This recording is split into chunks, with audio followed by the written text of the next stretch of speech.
The Tide by Cooke.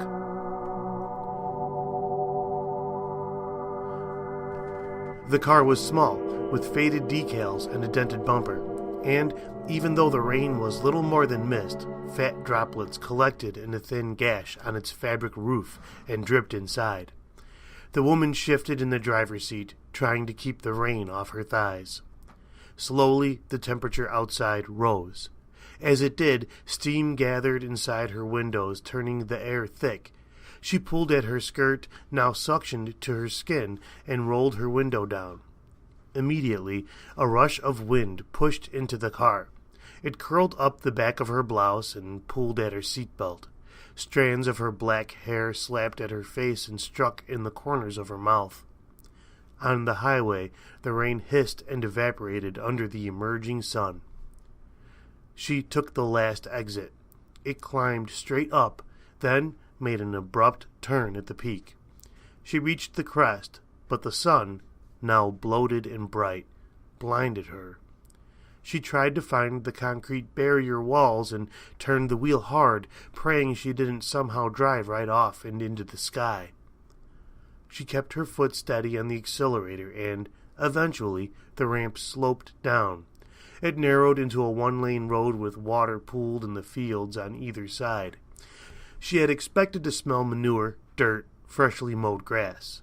But as the fields turned to strip malls and outlets, then back again to fields, all she smelled was rot.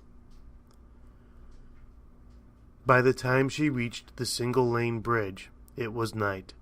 The bridge, a series of thick rubber pontoon cubes, was barely wide enough for her small car.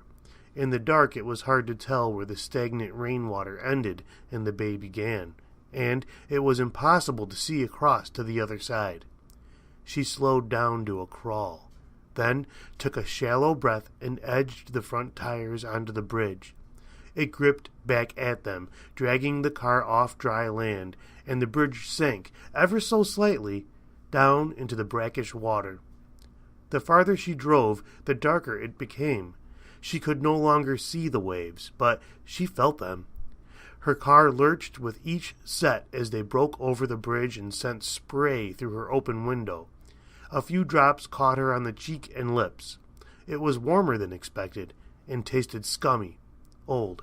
She shivered in the night air, eyeing the frail, sagging rope railing. Her fingers, gripping tightly around the wheel, went cold. She hadn't noticed the condensation settling on the pedals. When she tried to adjust her foot, it slid, first slamming on the accelerator and then slipping off. The car lunged forward. The wheels screeched, kicking up water and rocking the bridge. Too panicked to brake, she screamed as the bridge's tread forced her a few more feet forward. When she finally stopped, she just sat there, feeling the water below and listening to the wind. But the dark was overwhelming, so she pushed on. 100 heartbeats later, a set of dunes crept up onto either side of the bridge. Now, instead of water, the bridge hovered over sand. To the left, beyond the sand, was the ocean. To the right, a collection of crooked apartments was in the distance. The moon, now peering out from a thick layer of gray clouds, shone down on them, creating gaunt shadows that contorted into the ground.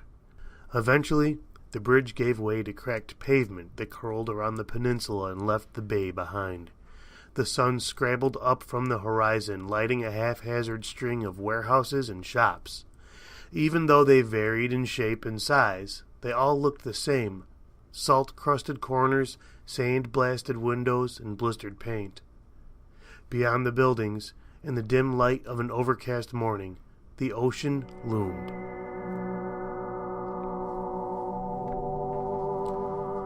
The road dead-ended into the base of the boardwalk. She parked her car, took off her shoes, and walked over to the bottom of the spindly staircase waiting at the boardwalk's end. She could hear games whirring in the arcade a few yards down, so she picked her way up the stairs, careful to step around the exposed nail heads and tattered wood. Once at the top, she took a long look out over the water. She watched it crawl its way up the beach, pulling itself across the sand.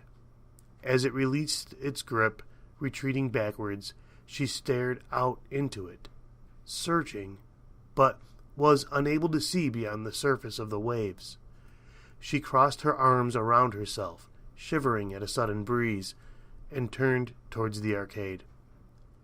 The arcade smelled like decades of sweat and burnt hot dogs. Her feet felt clammy against the cement floor, covered in a layer of dust and forgotten bits of caramel corn. The door shut behind her, and her eyes adjusted to the darkened room. The windows were blacked out with cloth and tape, but it was actually brighter than she'd expected. All around her, electric lights and neon signs screamed. She padded down the aisles, listening to the game's taunt and tease. "You've been KO'd. Better luck next time. Try again, if you dare." She expected to hear kids laughing and jeering each other on, but she was the only one there. Not even the concession stand was manned. She stared at it, slumped over in the corner like a dirty towel. Suddenly, her tongue felt swollen and heavy in her mouth. The insides of her cheeks were both cottony and raw. She hurried toward the stand, slid behind the counter, and grabbed the first soda she saw. She popped the top and guzzled, but halfway through she stopped. "It's seawater," she thought, gagging. She threw the can to the floor. She doubled over, heaving and coughing it up. It burned against her throat, and the salt stuck to her teeth. She stood back up, shaky. Her stomach felt leaden as she looked wildly around the room, searching for whoever might have switched the liquids. But she was alone. She ran through the arcade and back out onto the boardwalk. The sky was a painful blue, the sun now high and swollen in the center. At first, all she could see was white, but when she squinted, the beach became a soundless scene. Two women in beach chairs threw their heads back in silent laughter. A few children soundlessly called to one another as they kicked a soccer ball back and forth. A man grabbed a beer and turned the dial on his radio. He nodded his head to the music, but all she could hear were the waves. They waited quietly for her. She took a tentative step onto the beach, and, slowly, the ocean rose up into a giant swell. It crested, hovered, and came crashing forward. It easily overtook the packed sand. She watched with a tight jaw as the people around her laughed. The water pushed higher than they had expected, lifting their towels, uprooting their umbrellas, sending their coolers tumbling under. Out in the water, a young woman bobbed up and over the first set of swells. Her black hair spread over the ocean like oil. The woman on the beach watched her swim out in strong, fast strokes, heading towards a buoy that was 100 or so meters from the shore. The woman watched the swimmer's easy movements. Her head would dip under the waves, then rise. Dip under, rise. Each time she rose, she was one stroke closer to the horizon. The woman watched with tense, unblinking eyes. Her hands fidgeted, restless, at her sides. The swimmer kept going. The woman crossed her arms, wrapping her hands around her sides. "Just go to the buoy and turn around already," she whispered. Then she screamed, "Turn around!" The swimmer popped up out of the water, her head and shoulders briefly exposed. She kicked herself even higher into the air, arched her arms, and dove forward.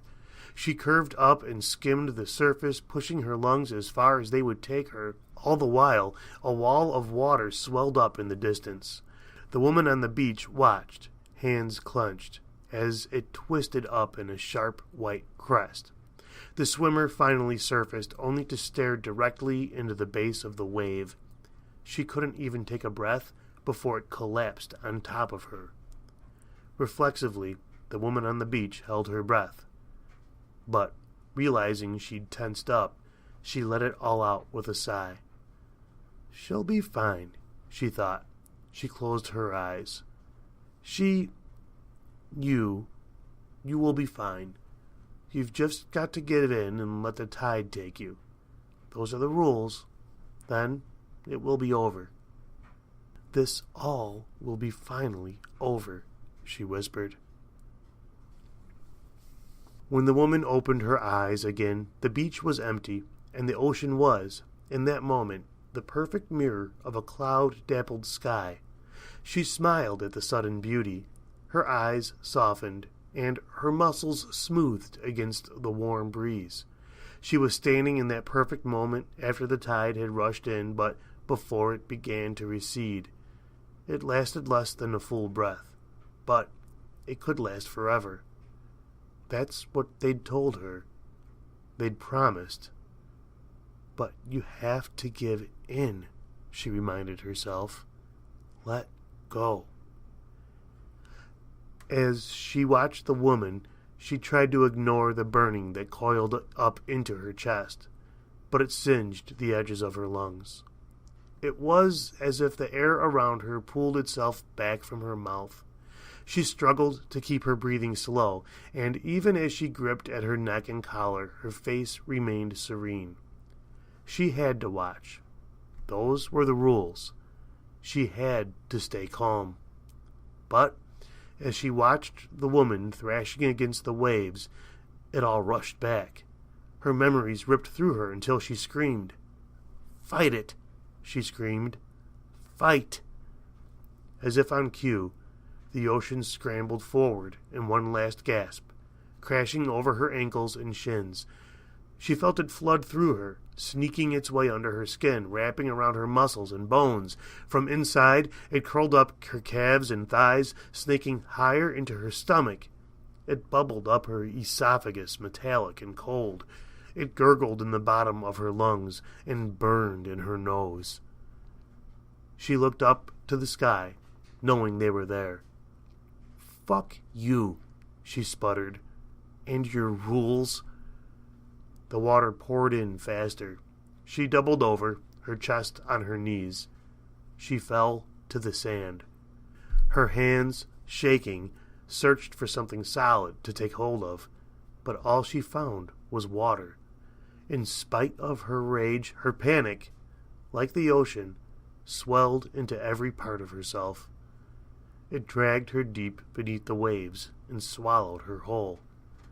From many feet below, she tossed and turned, searching for the surface, but black water waited for her in every direction, thoroughly unimpressed with her soundless screams.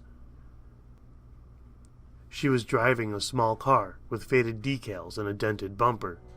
Outside, it was raining.